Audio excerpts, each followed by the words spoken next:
நம்ம பண்ற பெரிய தப்பு என்ன தெரியுமா?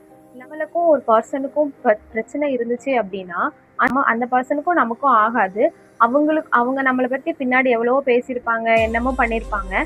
ஆனா, அந்த பெர்சன் கூட இருக்கிறவங்களுக்கு நம்ம மேல உண்மையா கேர் இருக்கும், அன்பு இருக்கும். நமக்கும் கேர் இருக்கும், அன்பு இருக்கும். ஆனா, அந்த பெர்சன் கூட இருக்கிறதுனால அவங்கள நமக்கு பிடிக்காது. ஒருத்தவங்களுக்கு உங்கள பிடிக்கல அப்டின்னா, அவங்க கூட இருக்கிறவங்களுக்கும் உங்கள பிடிக்காது அப்டின்னு இல்ல. ஆனா, நீங்க என்ன தெரியுமா பண்ணுவீங்க? அவங்க கூட இருக்கிறதுனால, "ஓ! அவங்களுக்கும் நம்மள பிடிக்காது போல" அப்படின்னு நீங்க தனியா ரொம்ப ஸ்ட்ரெஸ்ஸா ஃபீல் பண்ணுவீங்க.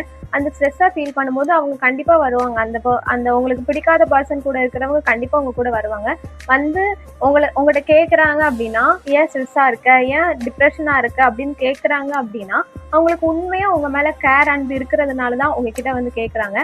அப்படி கேட்கும்போது நீங்க வார்த்தைய விட்டுருவீங்க.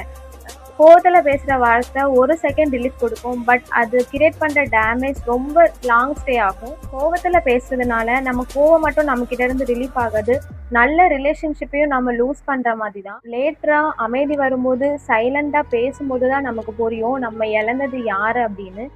ஈகோ டெம்பரவரி, கோவம் டெம்பரவரி, பட் ரிலேஷன்ஷிப் அதை விட ப்ரீஷியஸ்.